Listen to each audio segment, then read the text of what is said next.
हाय दोस्तों, एक और बाइबल एडवेंचर में आपका फिर से स्वागत है। पिछली बार हमने दो भाइयों काइन और हाबील के बारे में सुना था। काइन ने गलत फैसला लिया, फिर भी प्रभु की योजना आगे बढ़ती रही। आज हम देखेंगे कि एक विश्वास योग्य इंसान को इस्तेमाल करके प्रभु ने दुनिया को बड़े जल प्रलय से कैसे बचाया। शुरू करने से पहले उस सब्सक्राइब बटन को जरूर दबाना, तभी तो नेहमाया की कहानियां भी कभी मिस नहीं होंगी। तो चलो, आंधी और तूफान के बीच भी आशा को आगे ले जाने के लिए प्रभु ने जिस इंसान को चुना था उससे मिलते हैं। बहुत सालों के बाद दुनिया इंसानों से भर गई, लेकिन उनके दिल परमेश्वर से बहुत दूर चले गए थे। भगवान ने देखा कि दुनिया में लोग कितनी हिंसा और नफरत कर रहे हैं और उसका दिल बहुत दुखी हुआ। इसलिए भगवान ने कहा, मैं एक बड़ा बाढ़ भेजूंगा जिससे ये सारा दुख और कष्ट खत्म हो जाएगा। फिर मैं सब कुछ नए सिरे से शुरू करूंगा। लेकिन उनमें एक व्यक्ति ऐसा था जो परमेश्वर के साथ चलता था। नूह परमेश्वर से बहुत प्रेम करता था, यहाँ तक कि जब और कोई नहीं सुनता था तब भी वो परमेश्वर की बात सुनता था।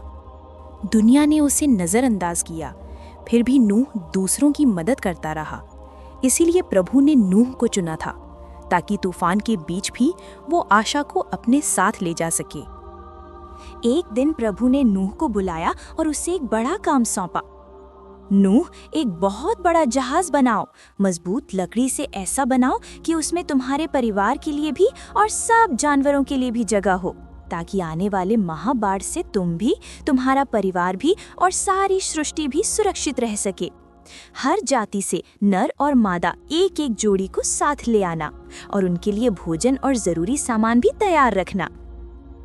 उस समय नूह की उम्र 700 साल थी। जहाज बनाने का काम पूरा करने में बहुत साल लग गए। नूह अकेले ये काम नहीं किया, उनके 3 बेटे शेम, हाम और याफेत उनकी मदद करने लगे। नूह की पत्नी और बहुएं भी साथ आईं और उन्होंने खाने पीने की सभी चीजें तैयार कर दी।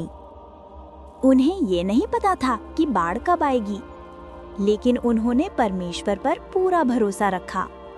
बाकी लोग उनकी बातों का मजाक उड़ाते और हंसते रहे, फिर भी नूह ने उनके विरोध को नजरअंदाज किया और शांति से नाव बनाना जारी रखा। फिर एक दिन भगवान ने कहा, समय आ गया है। और फिर सब जानवर और पंछी 2-2 जोड़ी में जहाज के अंदर आना शुरू कर दिए। नूह और उसका परिवार जहाज के अंदर गए और शांति से इंतजार करने लगे। और फिर भगवान ने जहाज का दरवाजा बंद कर दिया। आसमान धीरे धीरे बदलने लगा, हवा तेज चलने लगी, फिर बारिश की बूंदें टप टप गिरने लगी। वो छोटी छोटी बूंदें धीरे धीरे तेज होकर नदियों की गड़गड़ाहट के साथ भयंकर बाढ़ में बदल गईं। जैसा भगवान ने कहा था वैसा ही बाढ़ ने पूरी धरती को ढक लिया। लेकिन नूह और उसका परिवार जहाज के अंदर सुरक्षित थे। 40 दिन और 40 रात तक बारिश लगातार होती रही। लेकिन फिर बारिश आखिरकार रुक गई। कई दिनों के बाद बड़ी नाव अरारत की ऊंची पहाड़ियों पर आराम से ठहर गई। नूह ने खिड़की खोली और एक कौवा बाहर भेजा। फिर उसने सूखी जमीन खोजने के लिए एक और पक्षी भेजा, लेकिन वो पक्षी जगह न मिलने के कारण वापस लौट आया। 7 दिन बीत गए। नूह ने फिर से कबूतर को भेजा और इस बार वो अपनी चोंच में एक जैतून की पत्ती लेकर वापस आया। थोड़ी देर बाद भगवान ने नूह से कहा कि अब तुम जहाज से बाहर आ जाओ। नूह ने वहां एक वेदी बनाई और खुशी से भगवान की आराधना की। तब भगवान ने एक वचन दिया, वो था एक वाचा। मैं फिर कभी भी पृथ्वी को जल प्रलय से नहीं डुबाऊंगा। आसमान में दिखाई देने वाला इंद्रधनुष उस वचन का निशान था। फिर भगवान ने नूह और उसके परिवार को आशीर्वाद दिया। उन्होंने कहा, तुम फलो फूलो, बढ़ो और सारी पृथ्वी को भर दो। भगवान ने नूह को बचाया क्योंकि नूह ने भगवान पर भरोसा किया और उनकी बात मानी।